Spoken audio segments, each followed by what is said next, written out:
Welcome back to my channel smart John. So guys, इस video में बात करेंगे एसएससी सीएचएसएल 2022 एग्ज़ाम के बारे में। ये 21 वाली वैकेंसी का जो एग्ज़ाम है वो 22 में कराया जा रहा है, इसलिए मैंने यहाँ पर 22 मेंशन किया है। और इसकी टियर 1 जो हो रही है उसकी एक्सपेक्टेड कट ऑफ के बारे में बात करेंगे। हम बात करें तो लगभग आधा एग्ज़ाम ख़त्म हो चुका है। अभी हम देखें तो 7 दिन से ऊपर का एग्ज़ाम यहाँ पर ख़त्म हो चुका है और मान के चलो अभी 6 दिन और बचा हुआ है एग्ज़ाम, क्योंकि सैटरडे संडे तो आपका एग्ज़ाम होता नहीं है, तो 6 दिन और एग्ज़ाम बचा हुआ है। तो अगर अभी तक देखें तो कैंडिडेट के जो अटेम्प्ट आए हैं, पेपर का जो लेवल आया है, उसके बेसिस पे एक छोटा सा एनालिसिस है आप सभी के लिए। कितना है यहाँ पर सिर्फ स्कोर होगा और नॉर्मलाइजेशन में कितने नंबर बढ़ेंगे, ये भी इस वीडियो में बात करेंगे। तो वीडियो को लाइक कर देना, ज़्यादा से ज़्यादा शेयर करना अपने दोस्तों में। सो गाइस, सबसे पहले बात करते हैं नंबर ऑफ़ फैक्टर की जिस पर आपका कट ऑफ डिपेंड करता है। तो सबसे पहला नंबर ऑफ़ फैक्टर है जो आपका वैकेंसी होता है वो कितना है। ठीक है, तो वैकेंसी हर बार 4500 से लेकर 4700 के बीच में रहती है। ठीक है, ये वेरी थोड़ा बहुत करता है, तो इतना आप मान के चलो कि वैकेंसी तो रहेगी 4500 से लेकर 4700 के बीच में, तो वैकेंसी कंफर्म रहेगी। आगे चले तो आगे आपका कितने कैंडिडेट ने एग्जाम दिया, तो अटेंडेंस का रेशियो अभी तक नहीं आया है। तो बात करें कितने कैंडिडेट आगे जाएंगे, तो अटेंडेंस के रेशियो के बारे में अभी हमें पता नहीं है। तो लगभग अटेंडेंस की हम बात करें तो हर साल की हम बात करें 40% का अराउंड रहता है। इस बार भी आप 40% के अराउंड ही मान के चल सकते हो कि जो आपका अटेंडेंस है वो 40% के अराउंड रहेगा। इतना मान के चलिए कि अगर अटेंडेंस का रेशियो अच्छा रहा तो लगभग आप मान के चलो कि 15 से 16 लाख के बीच कैंडिडेट ऐसे होंगे जो एग्ज़ाम में अपेयर होंगे। ठीक है, एग्ज़ाम में इतने कैंडिडेट अपेयर होंगे अगर अटेंडेंस का रेशियो अच्छा रहा तो। इस चीज़ को ध्यान में रखना, इतने लाख कैंडिडेट अपेयर हो सकते हैं, 15 से 16 लाख, अगर अटेंडेंस का रेशियो अच्छा रहा तो। अटेंडेंस के बारे में बाद में बात करेंगे। दूसरा सबसे इंपॉर्टेंट चीज़ है लेवल ऑफ एग्ज़ाम किस टाइप का आ रहा है। तो level of exam easy to moderate आ रहा है अभी तक की हम बात करें तो। अब आपका जीएस का जो सेक्शन है, जीके जीएस का, वो सबसे ज़्यादा टफ आ रहा है। ठीक है, वो कैंडिडेट की समझ से बाहर है। मैक्सिमम जो कैंडिडेट अच्छा प्रिपरेशन करके जा रहे हैं उनका स्कोर लगभग 10 बोल रहे हैं। सर 10 क्वेश्चन में भी सही होगा, 10 क्वेश्चन हम लोगों ने करा, उसे ज़्यादा टच नहीं करा क्योंकि समझ में नहीं आ रहा था। तो जीके जीएस का जो पार्ट है वो थोड़ा सा यहाँ पर हम बोले तो मॉडरेट लेवल का आ रहा है, जिसको बहुत सारे कैंडिडेट कर नहीं पा रहे हैं। ठीक है, तो ये यहाँ पर एक इम्पॉर्टेंट फैक्टर है जो पेपर को थोड़ा सा यहाँ पर मॉडरेट बनाया है। ठीक है, बाकी आपका 3 सेक्शन जो था, इंग्लिश, मैथ और रीजनिंग, वो आपका नॉर्मल पैटर्न पे आ रहा है जैसा आता है, और उसमें कैंडिडेट अच्छे खासे स्कोर कर रहे थे। अगर हम एक अटैम्प्ट की बात करें, कैंडिडेट ओवरऑल कितना अटैम्प्ट कर रहे हैं, तो वो आप देख सकते हो। मैंने ऑडियंस पोल आज सुबह ही लगाई है, ये देख सकते हो 1 घंटे के अंदर इतना वोट आया है। और इसमें हम देखें तो सबसे ज़्यादा अगर देखें 70 से 80 कैंडिडेट क्वेश्चन अटेम्प्ट कर रहे हैं करेक्ट। ठीक है, 70 से 80 ज़्यादा करने वाले कैंडिडेट है, फिर 60 से 70 करने वाले भी कैंडिडेट है। बिल्कुल रियल एनालिसिस आपको ये पोल में देखने को मिल रहा है, क्योंकि लगभग हम देखें तो जब मैंने यहाँ पर एग्ज़ाम रिव्यू लिया था तो कैंडिडेट का यही कहना था कि 70 से 80 के बीच में यहाँ पर स्कोर कर रहा हूँ। ठीक है, कैंडिडेट का यही कहना था। तो यहाँ पर एक चीज़ ध्यान में रखना है कि 70 से 80 जो 80 कर रहे हैं कैंडिडेट, ठीक है, उनको अभी एग्जैक्ट नहीं पता होगा कितने क्वेश्चन उनके गलत है। तो लगभग आप मान के चलो कि यहाँ पर 10% ऐसे क्वेश्चन होंगे यहाँ पर जो कि गलत होंगे। ठीक है, 90% एक्यूरेसी लेकर ऑलमोस्ट सभी कैंडिडेट चलते हैं।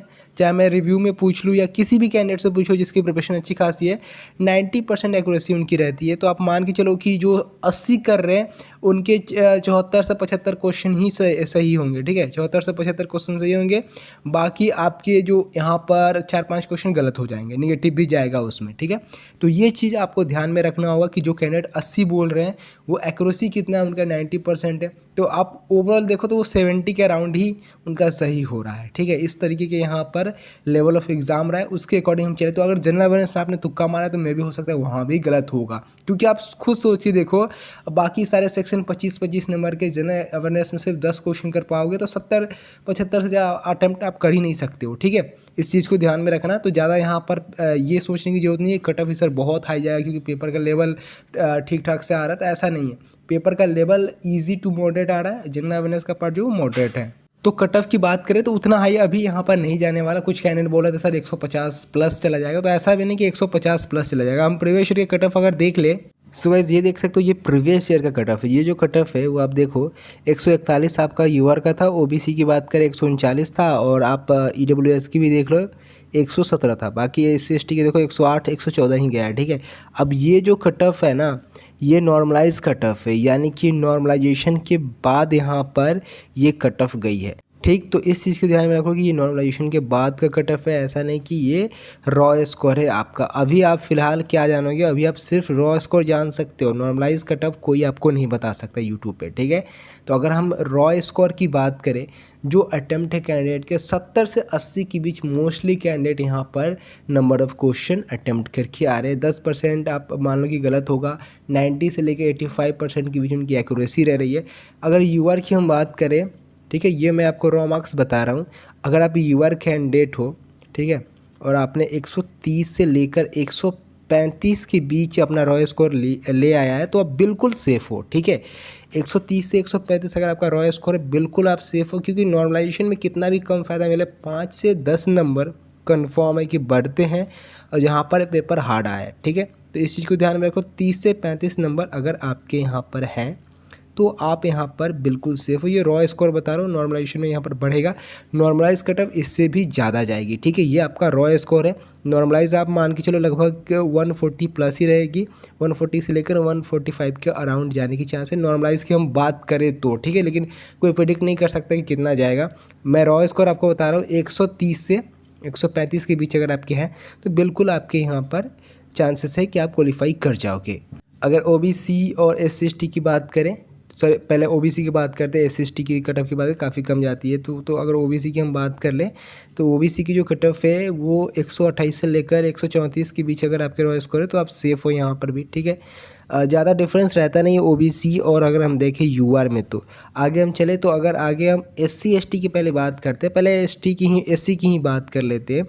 अगर आप SC कैंडिडेट हो और आपकी जो रॉ स्कोर है 110 से ऊपर आ रहे हैं, तो बिल्कुल आप यहाँ पर क्या हो, सेफ़ हो, ठीक है। आपके यहाँ पर नॉर्मलाइजेशन में कुछ नंबर तो ज़रूर बढ़ेंगे, तो आप बिल्कुल 110 से ऊपर नंबर आ रहे हैं, आप आगे की तैयारी करो, आप यहाँ से सेफली निकल सकते हो और नॉर्मलाइज जो कट ऑफ होगा उसको आप इजीली क्लियर कर सकते हो। नेक्स्ट हम चले EWS के बारे में अगर बात करें, EWS की जो कट ऑफ है 115 प्लस जो भी कैंडिडेट यहाँ पर कर रहे हैं, स्कोर आ रहा है रॉ स्कोर, बिल्कुल आप यहाँ पर सेफ़ हो। आगे देखें हम, तो आगे जो आपके ST कैंडिडेट है, ST कैंडिडेट की हम बात करें, 106 से लेकर 108 के बीच अगर आपके रॉ स्कोर है तो बिल्कुल आप यहाँ पर सेफ़ हो, ठीक है। आप बिल्कुल यहाँ पर निकल जाओगे सेफली। हम बात करें प्रीवियस ईयर की कट ऑफ की, तो देखो प्रीवियस ईयर से कट ऑफ ज़्यादा जाने की चांसेस हैं, बिकॉज हम पेपर के लेवल की बात करें तो ईजी है अगर हम कंपेयर करें लास्ट ईयर से तो, ठीक है। लेकिन उतना भी इजी नहीं है कि बहुत ज़्यादा कट ऑफ हाई चला जाए। बाकी आपका जो अटेंडेंस का रेशियो है उस पर भी काफ़ी हद तक आपका कट ऑफ डिपेंड करता है। प्रीवियस ईयर में अटेंडेंस काफ़ी कम लगी थी, जिसके वजह से क्या हुआ था कि कट ऑफ जो था वो और भी कम चला गया था, ठीक है। लेकिन इस बार ऐसा नहीं है, इस बार अटेंडेंस होना चाहिए, बिकॉज इस बार कोविड का कोई सिचुएशन नहीं है, तो अटेंडेंस इस बार अच्छी खासी होगी और उम्मीद यही है, एक्सपेक्टेड है कि लगभग 15 लाख के आसपास कैंडिडेट एग्ज़ाम देंगे, ठीक है। अटेंडेंस जब आएगा तो उस पर एक डिटेल यहाँ पर एनालाइज कर लेंगे, क्या यहाँ पर अटेंडेंस रहा है, कितना कॉम्पिटिशन लेवल आपका एक सीट पे कैंडिडेट के द्वारा रहेगा। तो ये यहाँ पर कंप्लीट एनालिसिस है जो आपके अटेम्प्ट है, उसके बेसिस पे आगे जो आपका यहाँ पर आंसर किया जाएगा तो हम यहाँ पर डिटेल में एनालाइज करेंगे और जानेंगे किस कैंडिडेट के कितने एग्जैक्ट नंबर आ रहे हैं। उसके बाद हम यहाँ पर कट ऑफ के प्रेडिक्शन यहाँ पर एग्जैक्ट करेंगे कितने रॉ मार्क्स होने चाहिए। और नॉर्मलाइजेशन की बात करें तो नॉर्मलाइजेशन में ज़्यादा फ़ायदा आपको यहाँ पर देखने को अभी तक तो नहीं मिलेगा, क्योंकि आप देखो तो पेपर का लेवल ऑलमोस्ट यहाँ पर क्या है, स्टेबल है, ठीक है। थोड़ा बहुत हार्ड और इजी हो रहा है लेकिन ऑलमोस्ट स्टेबल है, यानी कि ज़्यादा नहीं, 10 से 5 नंबर का फ़ायदा अभी आपको मिलेगा जितने भी एग्ज़ाम हुए अगर हार्ड आया तो, ठीक है। इससे ज़्यादा अभी फ़ायदा नहीं मिलेगा। SSC में हमने देखा है कि 24-25 नंबर भी बढ़ जाते हैं, तो अभी तक जो लेवल है उसके अकॉर्डिंग 10 नंबर से ज़्यादा अभी यहाँ पर नॉर्मलाइजेशन का फ़ायदा नहीं मिलने वाला है, क्योंकि पेपर का लेवल देखिए ऑलमोस्ट यहाँ पर स्टेबल चल रहा है, ठीक है। तो ये आज की वीडियो, मिलते हैं गाइस अपने अगले वीडियो में, तब तक के लिए bye bye and take care.